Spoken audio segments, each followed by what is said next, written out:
हमारे साथ मौजूद हैं फैसल वारस साहब। फैसल वारस साहब, अब अगला मरहला फील्ड जनरल कोर्ट मार्शल का, इसमें बाज़ाब्ता तौर पे चार्जशीट कर दिया गया है जनरल रिटायर्ड फैज़ हमीद को, और जो चार्जेस उनके खिलाफ लगाए गए हैं उनमें सियासी अनासिर की इमा और मिली भगत भी शामिल है। इसके साथ साथ पुरतशद्दुद बेअमनी के मुतादिद वाक़यात में 9 मई से जुड़े वाक़यात भी शामिल तफ्तीश हैं। क्या देखते हैं आपसे? देखिए जी, मैंने आप लोगों को बताया था कि ये जो 14 नवंबर की कॉल दी गई है दिसंबर की सिविल नाफरमानी की, ये लिंक है फैज हमीद साहब के ट्रायल से। मैंने आपको वक्त से पहले बता दिया था और ये मिस टाइम हुआ, गुब्बारे में से हवा निकल गई है। नंबर 1। नंबर 2 ये कि army chief general Asif Uddin साहब ने एक पाकिस्तान के अंदर फाउंडेशन डाल दी है कि पाकिस्तान और उसके इंसाफ के अंदर कोई बड़ा आदमी, कोई ताकतवर आदमी नहीं बच सकता। और जब ये और अपने बंदे के साथ उन्होंने जो किया है 4-5 महीने के बाद, जो आर्मी कोर्ट्स का तरीकेकार है कि सारे शवाहिद जमा करने के बाद ताहील हुज्जत कोई मिस्टेक का चांस ना हो, तब उन्होंने ये नाफिज किए सारे चार्जेस। इस चार्जेस के बाद मैं फिर आपको कह रहा था कि ऐसा नहीं हो सकता कि जब अपने जंगल का वो एहतसाब कर रहे हो, जो एक मोहरा था, मोहरे की तरह ताकतवर शख्स था, और उस पर सवाल किसने किया? मैंने आपने तो नहीं किया, इमरान खान साहब और उनकी पार्टी ने किया। वही उनके धरने मरने कर रहे थे, वही उनको चीफ बनाने की सारी कहानियां कर रहे थे। तो ये मरना एक तो ये है कि इसने इमरान खान साहब के लिए, उनके हवारियों के लिए, बेगम बुशरा के लिए, गंडापुर के लिए, मुराद सईद जैसे गफरूर भगोड़े या वो हमाद जैसे गफरूर भगोड़े, ये सब के लिए गिरफ्त होगी। और ऐसा नहीं हो सकता कि फौजी अदालत में एक जनरल फैज हमीद का ट्रायल होगा और वो शवाहिद देगा, जो मैं बार बार आपको कह रहा था, जो सबूत देगा, जो गवाही देगा इमरान खान साहब के हवारियों के लिए, तो ये नहीं पॉसिबल कि उनका ट्रायल कहीं और होगा। तो ये मुमकिनात में से नहीं है, मैं सरप्राइज नहीं होगा कि अगर ये फौजी ट्रायल में जाए। और अब तो पिट्ठू बंद हो गया है, और ये अब पाकिस्तान के अंदर एक बड़ी जबरदस्त पाकिस्तान का दिन है, जिसके अंदर मुल्क के अंदर एक ऐसी चीज की गई है जस्टिस के निजाम के अंदर आपसे मुनीर साहब जनरल साहब ने, इसके दूर गुजारिश हो गए। और जो बारीकी से आज के बाद जितने भी पॉलिटिशियन बारीकी से फौज को भलाई करते, इल्जाम लगाते, उनकी तंजीमात जलाने गिराने की बात करते हैं, उनको, मुझे, आपको, सबको मैसेज अक्रॉस द बोर्ड मिल गया है। और इसी से लिंक करें कि मैं आपको बार बार कहता हूँ, आप लोग नहीं सीरियस लेते कि बीबी बुशरा बीबी इमरान खान की जान देने पे तुली हुई है। क्योंकि जब बुशरा बीबी पे बात आएगी और गंडापुर जैसे लोगों पे, हवारियों पे बात आएगी, तो तरीका क्या होता है? जो आदमी है उसको फंसा दो, उसको फांसी के तख्ते पर चढ़ा दो, उसको जिसकी जान खत्म कर दो।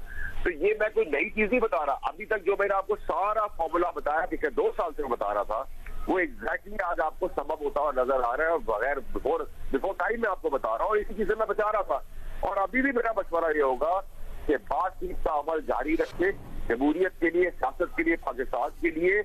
इसका ये कतई मतलब नहीं है कि जिधर गुनाह की उनको सजा दी होगी, लेकिन जो मिलिटेंसी है, टेररिज्म है, दहशतगर्दी है, इससे पॉलिटिकल पार्टियां सारी इल्जाम से गुजरी है और सबने आपको डिस्कनेक्ट किया है। इसी तरह पीटीआई के अंदर भी जो अच्छे चेहरे मुखलिस है पाकिस्तान से, वो आप डिस्कनेक्ट करें अपने आप को इस दहशतगर्द सिचुएशन से, और जो साफ सुथरे वो रास्ता बनाए पॉलिटिकली। लेकिन ये जो आज काम हुआ है, इसको प्लीज समझे कि फैज हमीद की ताकत को इस्तेमाल करने वाला मैं और आप तो नहीं थे, वो पॉलिटिकल पार्टी तहरीक इंसाफ की इमरान खान साहब थे। अब वो जब उनके ऊपर बात आ गई और उनके ऊपर कोई, मुझे आपसे कह रहे थे, कोई बात नहीं आई।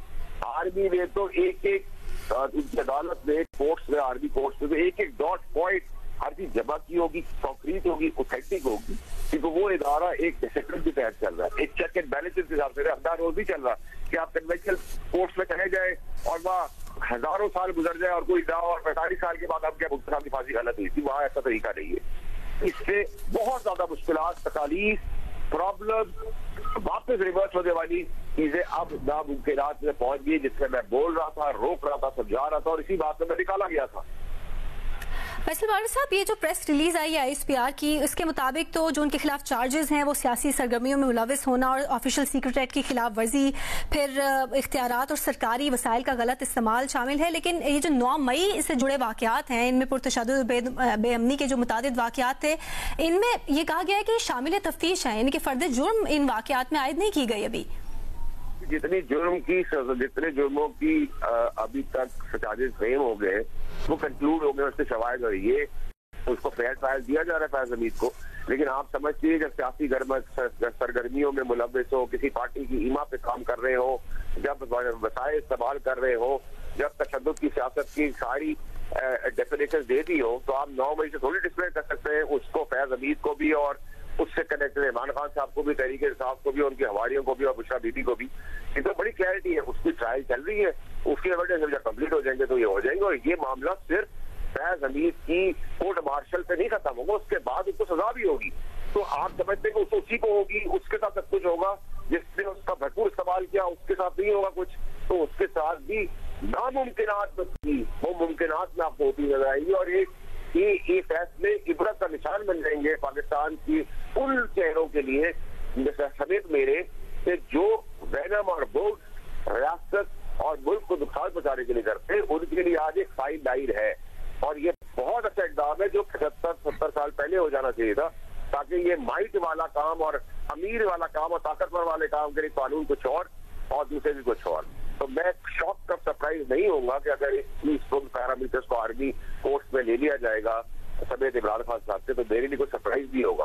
मैं तो बोल रहा था, रोक रहा था, समझा रहा था, तड़प रहा था। और आज ही मैं आपका वाक़ई तवज्जो से कह रहा हूँ कि इमरान खान की बेगम, उसके हवारी उसकी जान लेना चाहते हैं। आप पूरी स्टोरी को कनेक्ट करें, आपको मेरी बात डॉट बाय डॉट बिल्कुल क्लियर नजर आ जाएगी 2 साल से लेकर आज तक। बहुत शुक्रिया सेनेटर फैसल वाड्रा साहब जियो न्यूज़ को वक्त देने के लिए। इस वक्त मुस्लिम